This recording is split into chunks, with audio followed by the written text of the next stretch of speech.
S. Deshmukh विद्यालयात वर्गप्रतिनिधी निवडणूक ठरली लोकशाही मूल्य रुजवणारी. दि एज्युकेशन सोसायटी थोरगव्हाण तालुका रावेर यांनी चालविलेले डी.एस. देशमुख माध्य व उच्च माध्यमिक विद्यालय थोरगव्हाण येथे इयत्ता 8वी व वर्ग प्रतिनिधी मॉनिटर निवड प्रक्रिया लोकशाही गुप्त मतदान पद्धतीने करण्यात आली आहे. वर्ग शिक्षक वाय.जे. खळखळे यांनी आपण वर्ग प्रतिनिधी निवड मतदान घेऊन अनोख्या पद्धतीने करण्याचा प्रस्ताव विद्यार्थ्यांजवळ ठेवला होता. वर्गातील 35 विद्यार्थ्यांनी निवडणूक प्रक्रियेत सहभाग नोंदवला.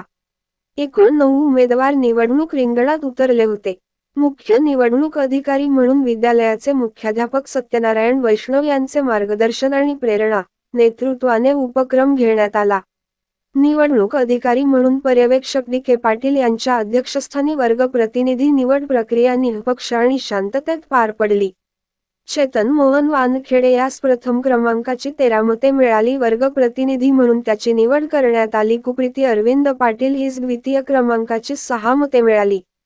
तिचे उपवर्ग प्रतिनिधी म्हणून निवड करण्यात आली. जागृती अशोक कोल्हे, गुणवंत तुषार कोल्हे यांना तृतीय क्रमांकाची सारखी मते मिळाली. त्यांना वर्ग स्वच्छता मंत्री म्हणून निवड करण्यात आली. निकालाची घोषणा डी.के. पाटील यांनी केली. त्यावेळी विद्यार्थ्याच्या चेहऱ्यावर वेगळाच आनंद फुलला होता. मनोहर लोणे, दिव्य महाराष्ट्र न्यूज थोरगव्हाण. आणि त्याच पद्धतीने आपल्याकडे तिकीट आज झालेलं आहे. तर याच्यामध्ये जे खालून 3 नंबरचे जे मतं पडले आहेत, जागृती अशोक कोल्हे आणि गुणवंत तुषार कोल्हे, त्या दोघांना 4-4 मतं पडलेले आहेत. एक मुलींमधून आहे आणि एक मुलांमधून आहे. तर या दोघांना आपण काय करूया, तुमच्या वर्गाचा स्वच्छता मंत्री म्हणून त्यांना दोघांना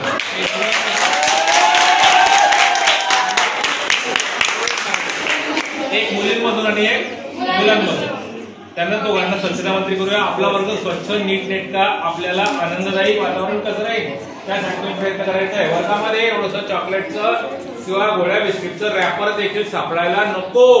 काय सांगतोय मी, हे जबाबदारी तुमची आहे. तुम्ही त्याच्यावर कसं काम करायचं ते पहा. त्यानंतर 2 नंबरचे जे मतं पडले ते प्रीती अरविंद पाटील, ती कोण आहे, प्रीतीला पडलेले आहे. तिला 6 मतं पडलेली आहेत. ती वर्गाची उपमॉनिटर आहे आपल्या.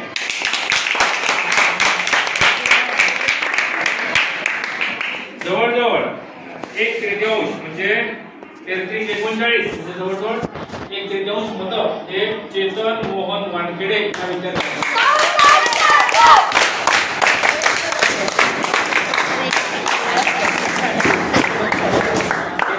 सर्वात जास्त मतांनी विजयी झालेला आहे.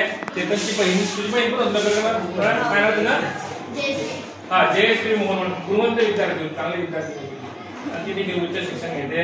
चेतन देखील तिच्याकडून मार्गदर्शन घेईल आणि निश्चितच आपल्या वर्गाच्या प्रगतीसाठी कोणाशीही निष्ठुरपणे भावनेने वागायचं. आता मतदान झालेलं आहे, तू सगळ्यांचा प्रतिनिधी आहेस. तू त्या 13 ज्या 13 मतदान केलं त्यांचा प्रतिनिधी नाही, तू त्या सगळ्यांचा प्रतिनिधी आहे. त्यांना देखील तुझी सापडणं वाचून द्यायचं नाही. ते आपलेच मित्र आहेत, सगळे आपल्या वर्गातले मित्र आहेत. त्यांना या दृष्टीने त्यांना तुझ्याकडून असं त्यांना अपेक्षा आहे आणि तू त्यांचा प्रतिनिधी आहेस. अव्वल काम करायचं, उत्तम काम करायचं. आपल्या वर्गामधल्या वह्या असतील, क्लासवर्कच्या असतील, होमवर्कच्या असतील किंवा कुठलाही प्रॉब्लेम असेल तर याच्याजवळ तुम्ही मांडायचा. हा व्यवस्थित करतो.